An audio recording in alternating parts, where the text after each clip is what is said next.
প্রিয় উপস্থিতি, প্রিয় মুসল্লিয়ান, নবী করিম সাল্লাল্লাহু আলাইহি ওয়াসাল্লাম এই দুনিয়াতে আগমন করেছিলেন রহমত হিসেবে। হজরতে মা আমিনাকে জিজ্ঞেস করা হলো যে নবী করিম সাল্লাল্লাহু আলাইহি ওয়াসাল্লাম যে দুনিয়াতে আগমন করেছেন, সাধারণ মানুষ যদি দুনিয়াতে আগমন করে মাকে অনেক কষ্ট দেয়, ঠিক কিনা? একটা সন্তান যখন ভূমিষ্ঠ হয়, একজন মাকে প্রচণ্ড কষ্ট দিয়ে সন্তানটা দুনিয়াতে আগমন করে। হজরতে মা আমিনা বলছেন, আমার সন্তান মুহাম্মদ সাল্লাল্লাহু আলাইহি ওয়াসাল্লামা যখন আমার রেহেমে ছিলেন এবং এই দুনিয়াতে যখন এসেছেন, আমি সামান্য পরিমাণ কোনো দুঃখ যন্ত্রণা আমি অনুভব করি নাই। কারণ নবী ছিলেন রাহমাতুল্লিল আলামিন। রাহমাতুল্লিল আলামিন সারা সৃষ্টি জগতের জন্য দয়া হিসেবে এসেছেন। তিনি তার আম্মাজানকে কিভাবে কষ্ট দিতে পারেন? নবী করিম সাল্লাল্লাহু আলাইহি ওয়াসাল্লামা উনার আম্মাজানের গর্ভে থাকতেও কোনো কষ্ট দেন নাই, দুনিয়াতে আগমনের সময়ও কোনো কষ্ট অনুভব করেন নাই। এবং অনেক ধরনের ঘটনা হয়েছে, অনেক মুজিজা, অনেক কারামাত, অনেক ধরনের বিশেষ ঘটনা। নবী করিম সাল্লাল্লাহু আলাইহি ওয়াসাল্লামা এই দুনিয়াতে আগমনের সাথে সাথেই দয়াল নবী রাহমাতুল্লিল আলামিন সাইয়্যিদুল মুরসালিন, আল্লাহর হাবিব যে দুনিয়াতে আসছেন, বিভিন্ন ধরনের আলামতেই বোঝা গিয়েছে। বলা হয় সুদূর পারস্যের যে অগ্নি উপাসকদের সবচাইতে বড় যেই মূর্তিটা ছিল, দয়াল নবী দুনিয়াতে আগমনের সাথে সাথে সেই মূর্তিটা ভেঙে পড়ে। অর্থাৎ তাওহীদের বাণী প্রচারকারী নবী দুনিয়াতে চলে এসেছেন, এই সিগন্যাল আল্লাহ সুবহানাহু ওয়া তাআলা সমগ্র বিশ্ব জগৎকে দিয়ে দিলেন।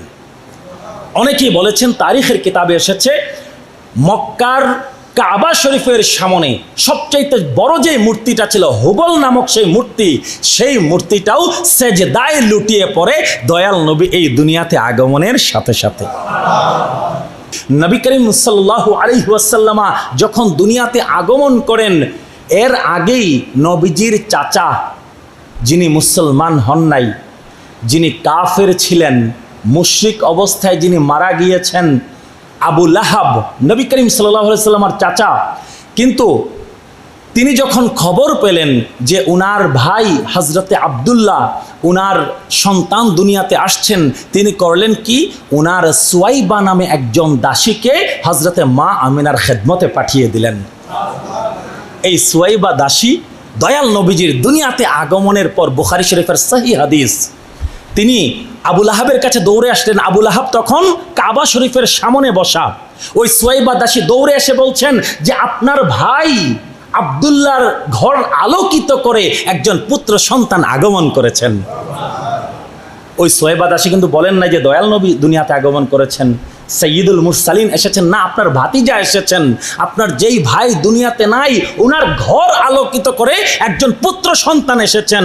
আবু লাহাব খুশি হয়ে তার শাহাদাত আঙ্গুলির ইশারায় ওই সুয়াইবা দাসীকে সারা জীবনের জন্য আজাদ করে দেয়। সুবহানাল্লাহ।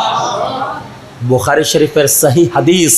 পরবর্তীতে হজরতে আব্বাস রাদিয়াল্লাহু তাআলা আনহু, দয়াল নবীজির আপন চাচা, যিনি মুসলমান হয়েছিলেন, সাহাবী ছিলেন, জলিল কদর সাহাবী, হজরতে আব্বাস রাদিয়াল্লাহু তাআলা আনহু একদিন স্বপ্নে দেখলেন আবু লাহাব ওনার স্বপ্নে এসেছে। তিনি জিজ্ঞেস করলেন, হে ভাই আমার আবু লাহাব, তুমি তো দুনিয়াতে থাকতে আমার নবীকে অনেক কষ্ট দিয়েছো, আমার নবীর উপরে ঈমান আনো নাই, শিরকের উপরে তুমি মারা গিয়েছো, আল্লাহ তোমার সাথে এখন কেমন আচরণ করছেন? আবু লাহাব বলে, ভাই আমার, আমি সপ্তাহের 6টা দিন তো খুবই খারাপ অবস্থার মধ্যে থাকি, কিন্তু যখন সোমবার দিন আসে, সুবহানাল্লাহ, যখন সোমবার দিন আসে, আমার এই শাহাদাত আঙ্গুলিতে বেহেশতের ঠান্ডা শীতল আরামদায়ক পানি আমার এই শাহাদাত আঙ্গুলিতে প্রবেশ করানো হয়, আমি সোমবার দিনে কোনো ধরনের কোনো দুঃখ কষ্ট আযাব কোনো কিছু আমি ভোগ করি না। জোরে সোরে সুবহানাল্লাহ। কারণ কি, সোমবার দিন যখন মুহাম্মদুর রাসূলুল্লাহ সাল্লাল্লাহু আলাইহি ওয়াসাল্লাম সাইয়্যিদুল মুরসালিন যখন আগমন করেছিলেন, আমি আমার দাসী সুয়াইবাকে খুশি হয়ে আমার শাহাদাত আঙ্গুলির ইশারায় তাকে মুক্ত করে দিয়েছিলাম।